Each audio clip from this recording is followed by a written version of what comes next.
के सामने आ चुकी है। शिक्षक नियमावली पर मुहर लग चुकी है। 7वें चरण की बहाली पर मुहर लग चुकी है। न्यूज 18 की खबर पर भी यह मुहर है, क्योंकि हमने बताया था कि नीतीश कैबिनेट की जो बैठक होगी इसमें खुशखबरी शिक्षक अभ्यर्थियों के लिए निकल करके सामने आ सकती है। तो न्यूज 18 की खबर पर भी मुहर और नीतीश कैबिनेट में भी मुहर लगी है। शिक्षा नियमावली 2023 पर मुहर लगी है। नए फैसले के अनुसार अब शिक्षक राज्य कर्मी होंगे। तो अब शिक्षक अभ्यर्थियों के लिए बड़ी खुशखबरी, और शिक्षक अभ्यर्थी लगातार 7वें चरण की बहाली की मांग कर रहे थे। संजय फोन लाइन पर है। संजय, शिक्षक अभ्यर्थियों के लिए बड़ी खुशखबरी निकल करके सामने आई है। नई नियमावली पर मुहर लग गई है।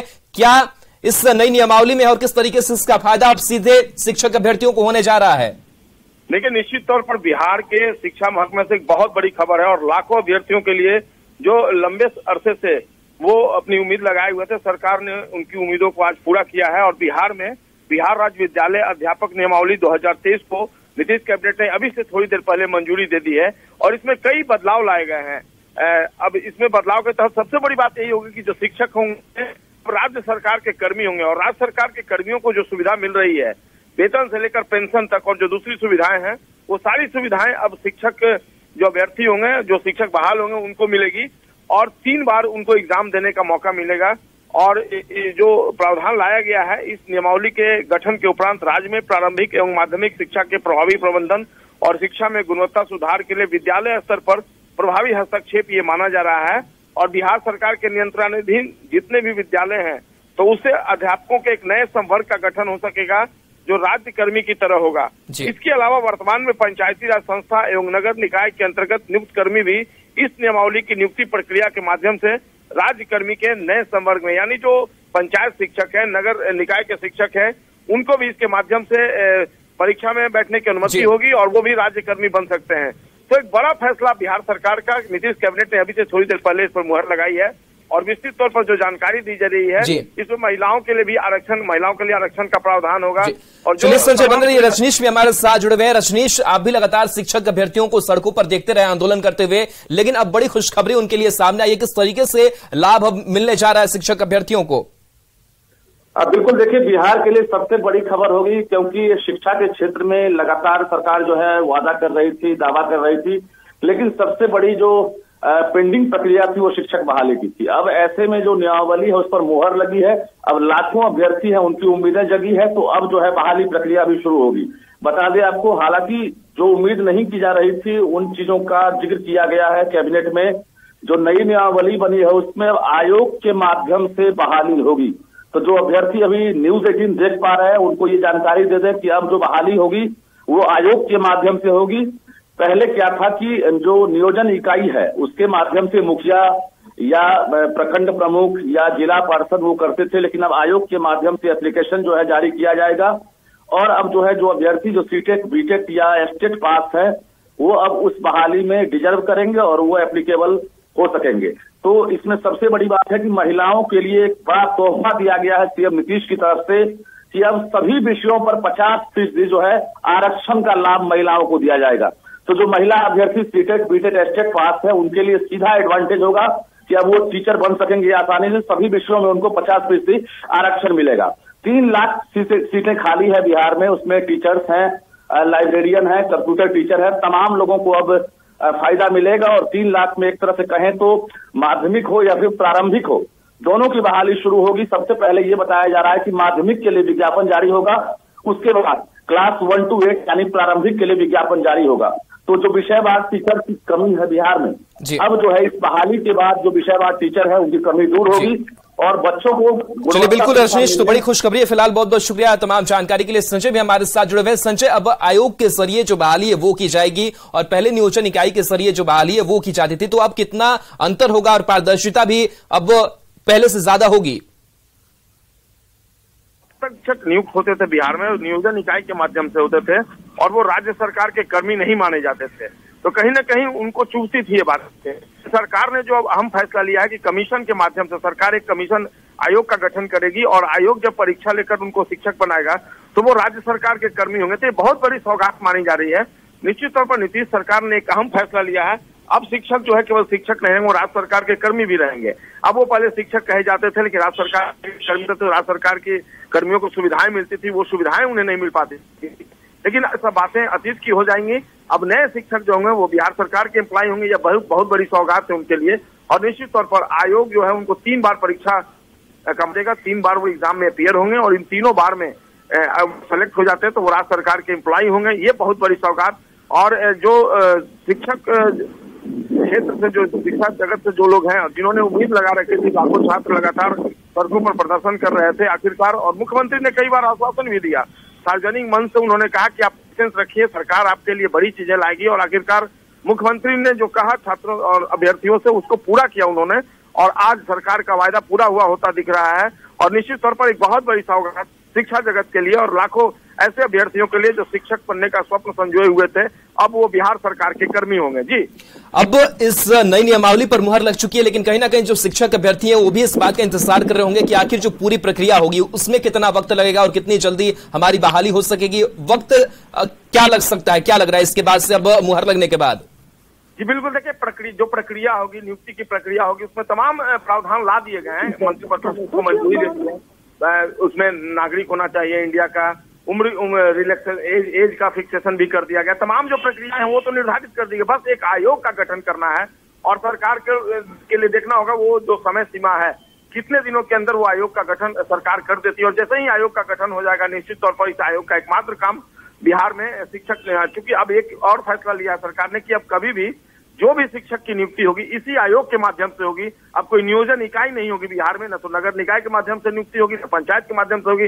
अब आयोग के माध्यम से शिक्षक नियुक्त किए जाएंगे, और ये बहुत बड़ा फैसला है। जो फैसला लेगा अब आयोग ले, और जितना जल्द आयोग का गठन हो जाएगा निश्चित तौर पर उतना जल्द नियुक्ति की प्रक्रिया जो है वो भी शुरू हो जाएगी। जी, जो शिक्षक अभ्यर्थियों का एक आक्रोश दिख रहा था सरकार के खिलाफ, या फिर कह सकते हैं कि सड़कों पर उनका उतरना होता था, उस पर भी अब लग रहा है कि लगाम लगेगा। और एक चुनावी तौर पर भी अगर देखें तो क्या उस मद्देनजर भी सरकार ने ये फैसला किया है, क्या माना जाए?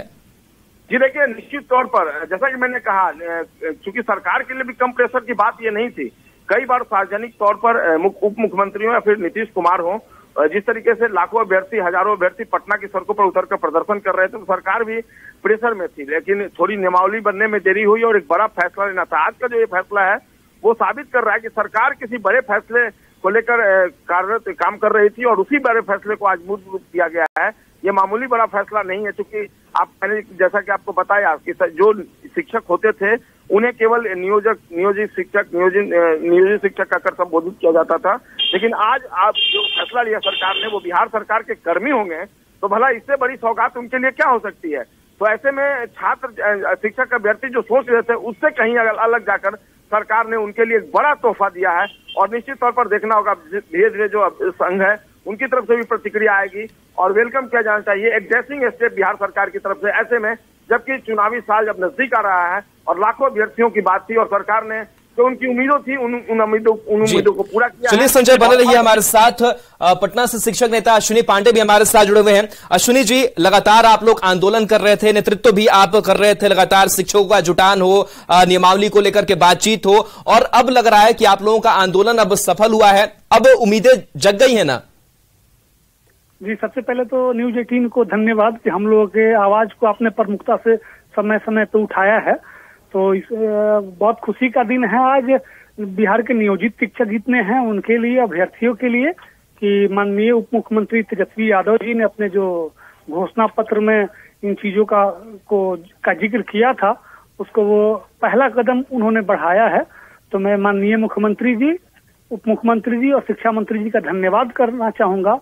साथ ही साथ ये कहूंगा कि नियोजित शिक्षक बिहार के जितने हैं उनके और भी बहुत सारी छोटी छोटी समस्याएं हैं जिन पे अगर वो ध्यान दे दें तो बहुत ज्यादा वित्तीय बोझ भी नहीं पड़ेगा और समस्याओं का समाधान हो जाएगा। जैसे स्थानांतरण का मुद्दा है, बहुत सारी महिला शिक्षिकाएं हैं, शिक्षक हैं जो बहुत दूर दूर पोस्टेड हैं, वो अपने पारिवारिक दायित्वों का जिम्मेवारी का वहन नहीं कर पा रहे हैं, नहीं उठा पा रहे हैं, वो तो ट्रांसफर की व्यवस्था सुनिश्चित की जाए।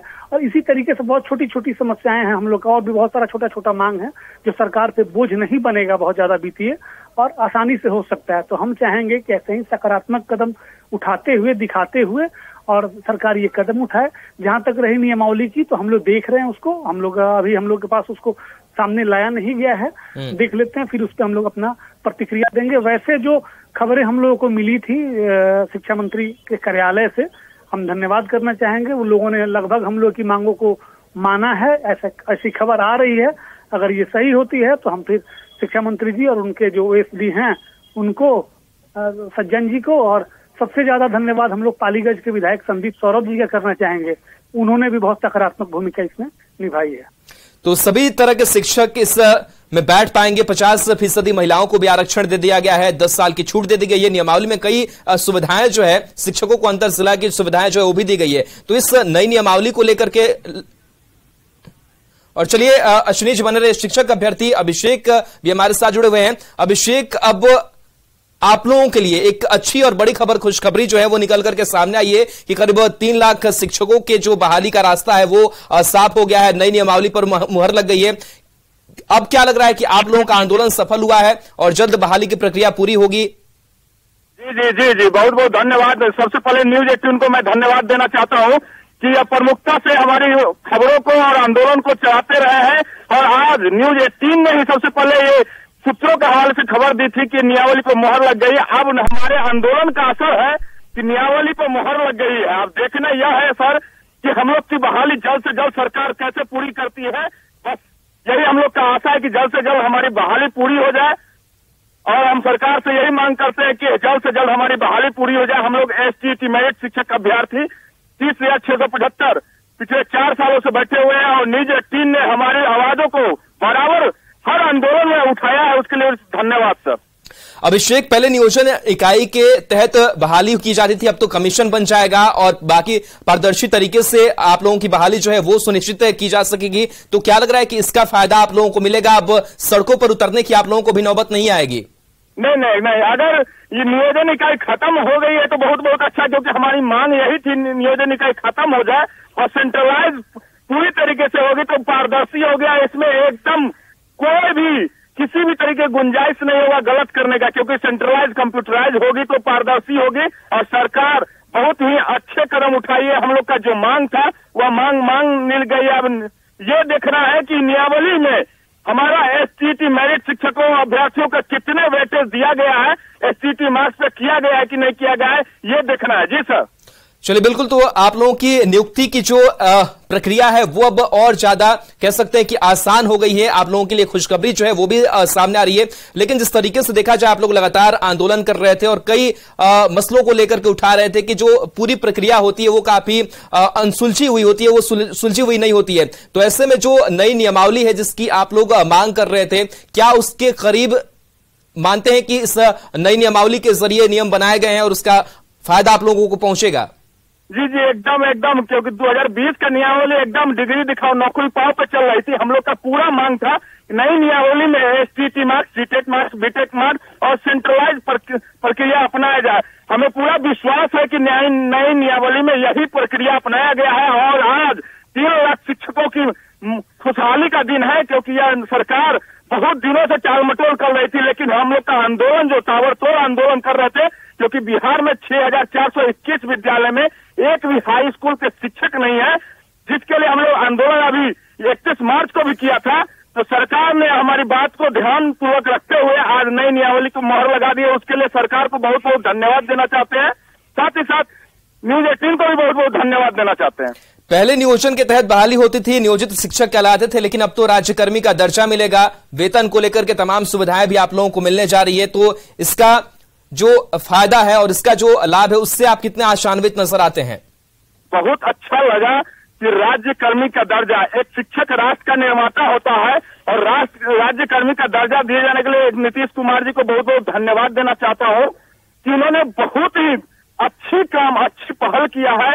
और नियोजित जो शब्द था ना, एक धब्बा टाइप का था टीचर के ऊपर, कि टीचर भी एक नियोजित होते हैं। इसके लिए मैं नीतीश कुमार जी, माननीय मुख्यमंत्री जी को बहुत बहुत धन्यवाद देना चाहता हूँ। जी सर। जब आप लोग सड़कों पर होते थे और जब धरना प्रदर्शन आप लोगों का चलता था तो काफी संख्या में महिलाएं भी नजर आती थी। अब तो 50% उन लोगों को भी आरक्षण मिलेगा। तो अब दोनों पुरुष और महिलाएं दोनों बराबरी के कंधे से मिलाकर के काम करेंगे और शिक्षक बनेंगे आप लोग और बच्चों के भविष्य को भी उज्जवल करेंगे। जी, किसी भी समाज में महिला पुरुष को पैरेलल रखा जाता है, तभी समाज का विकास होता है। क्योंकि हमारे स्कूल में बहुत 50-50 लगभग रेशियो लड़की का भी है, तो बहुत सारी जो बातें होती है वो लड़की मेल टीचर को नहीं कह पाते हैं, तो फीमेल टीचर को अपने पर्सनल बात कह पाते हैं कि क्या समस्या है, नहीं है समस्या। तो हमारी महिला साथी जितने भी शिक्षक कर्मी है वो साथ में रहेंगे और 50-50 का जो मिला है वो बेहतर है। इससे हम संतुष्ट हैं, कोई दिक्कत नहीं है और सरकार को भी इस पे पहल करना चाहिए। नियमावली में 10 वर्ष तक की छूट होगी, 3 बार मौका मिलेगा, ये सब चीज भी आप लोग चाहते थे कि हो, जो नई नियमावली में मुहर लगी है? जी जी जी जी, क्योंकि बहुत हमारे शिक्षक अभ्यर्थी ऐसे थे जिनका उम्र पार हो गया, 4 साल से बहाली नहीं हो रही है, तो उम्र पार हो गया, तो उनके लिए भी बहुत अच्छा अवसर मिला कि 10 वर्ष की छूट मिल गई है, तो फिर इस बहाली प्रक्रिया में आ सकते, क्योंकि ये 4 साल पहले बहाली होने वाली थी और नियम के तहत उनका उम्र लैप्स गया था। तो ये अच्छी बात है, सरकार ने अच्छी बात की है, इसके लिए बहुत बहुत धन्यवाद। इसके आगे भी जो प्रक्रिया होगी भर्ती की, वो भी कमीशन के जरिए ही की जाएगी भविष्य में, ऐसी संभावना जो है वो जताई जा रही है कि ये सिर्फ इस साल के लिए ही नहीं है बल्कि इस नियमावली के जरिए कहीं ना कहीं आगे के भविष्य का भी रास्ता साफ हुआ है। तो आने वाले वक्त में भी लग रहा है कि इसका फायदा शिक्षक अभ्यर्थियों के लिए, जो शिक्षक बनना चाहते हैं उनके लिए होगा। जी जी जी जी, ये जो आने वाले जो, सर एक बार क्वेश्चन रिपीट कीजिएगा। आने वाले भविष्य की भी अगर बात करें तो जिस कमीशन के जरिए बहाली की जाएगी या फिर जो नए शिक्षक बनना चाहेंगे उनके लिए भी रास्ता आसान होगा। जी जी जी जी, क्योंकि ये आगे कंपटीशन एग्जाम से जब शिक्षकों की बहाली होगी तो बेस्ट और मेरिट शिक्षक की बहाली होगी। जिस तरीके से STT मेरिट शिक्षक प्रतियोगिता परीक्षा से हुआ था, उसी तरीके से एग्जाम अगर शिक्षकों की होगी तो बिहार एजुकेशन में नंबर 1 पे जाएगा, जो कि अभी सबसे नीचे स्तर पे है। सेंसेक्स उठा के देख लिया जाए तो लिटरेसी रेट सबसे नीचे है। तो हम चाहते हैं कि सरकार का ये जो कदम है कि कंपटीशन के द्वारा शिक्षकों की बहाली हो, वो बेहतर कदम सोची गई है और शिक्षकों को अच्छा अवसर मिलेगा, क्वालिटीपूर्ण एजुकेशन मिलेगा बच्चों को। इसके लिए बहुत बहुत धन्यवाद देना चाहते हैं। सरकार ने, अभिषेक जी, अपना पूरा काम कर लिया है कि आप लोगों की भर्ती आसान हो जाए, लेकिन अब जब एज ए शिक्षक आप लोग पढ़ाने के लिए जाएंगे तो आप लोगों के ऊपर भी बड़ी जिम्मेदारी होगी कि बच्चों को किस तरीके से गुणवत्तापूर्वक हम शिक्षा दें, क्योंकि आप लोगों की जरूरत थी तो आप लोग साथ आकर के आंदोलन कर रहे थे और तमाम चीजें शिक्षकों के, शिक्षक अभ्यर्थियों के साथ कोऑर्डिनेट करके कर रहे थे। तो क्या लग रहा है कि आप लोगों की भी कितनी बड़ी जिम्मेदारी होगी ताकि आप लोग बच्चों को अच्छी शिक्षा दे सके?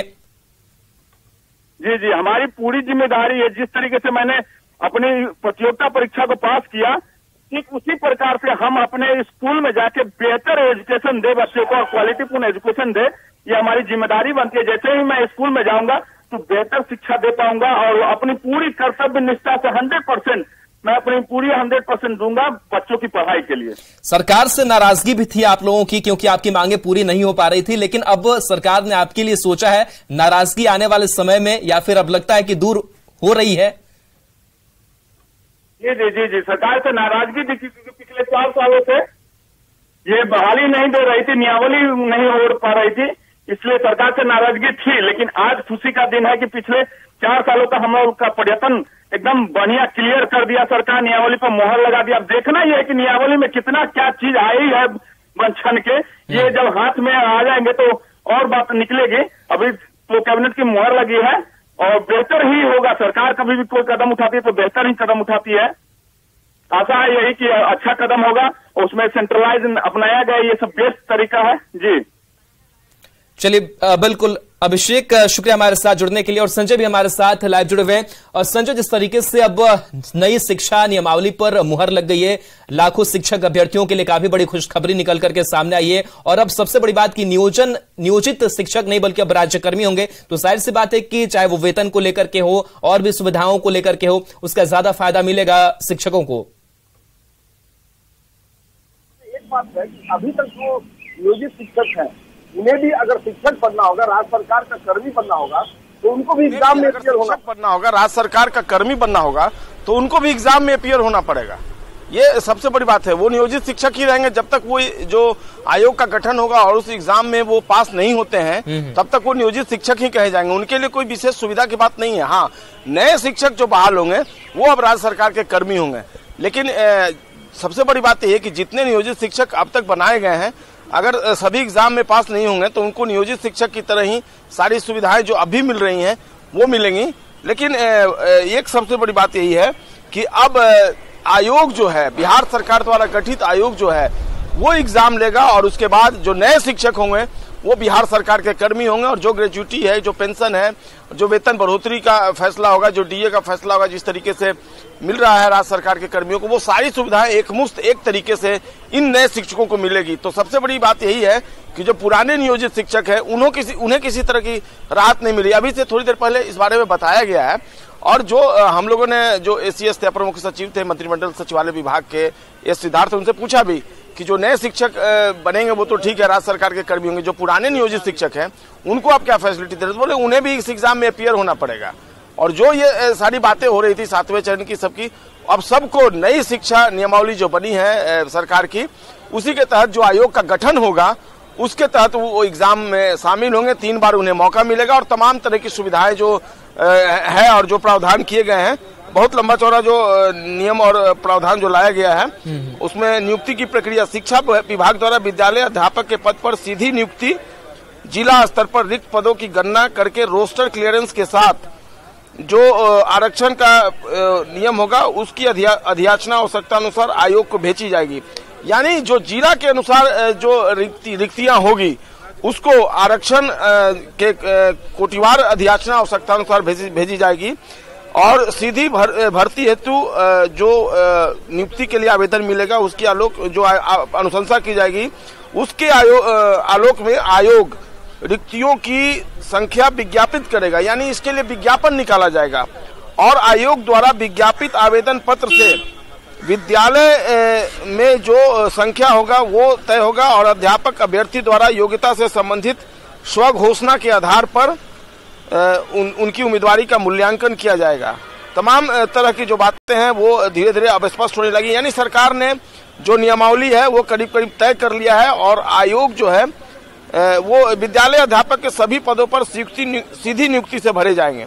विद्यालय अध्यापक के पद पर नियुक्ति हेतु अनिवार्य जो अर्हता होगी यानी योग्यता होगी वो इस प्रकार से होगी, भारत का नागरिक हो एवं बिहार राज्य का स्थायी निवासी हो। देखिए इंपॉर्टेंट बातें मैं आपको बता रहा हूँ, इंडिया का वो सिटीजनशिप उसको मिला हो लेकिन वो बिहार का नागरिक होना चाहिए। विद्यालय अध्यापक के पद पर नियुक्ति के लिए राष्ट्रीय अध्यापक शिक्षा परिषद द्वारा समय समय पर निर्धारित शैक्षणिक एवं प्रशैक्षणिक योग्यता को वो धारित करता हो, यानी उसके पास ये क्वालिफिकेशन हो। विशेष विद्यालय अध्यापक के लिए अर्हता भारतीय जो पुनर्वास परिषद है उसके अनुसार जो रूल रेगुलेशन है उसके अनुसार वो एक्सेप्ट किया जाएगा।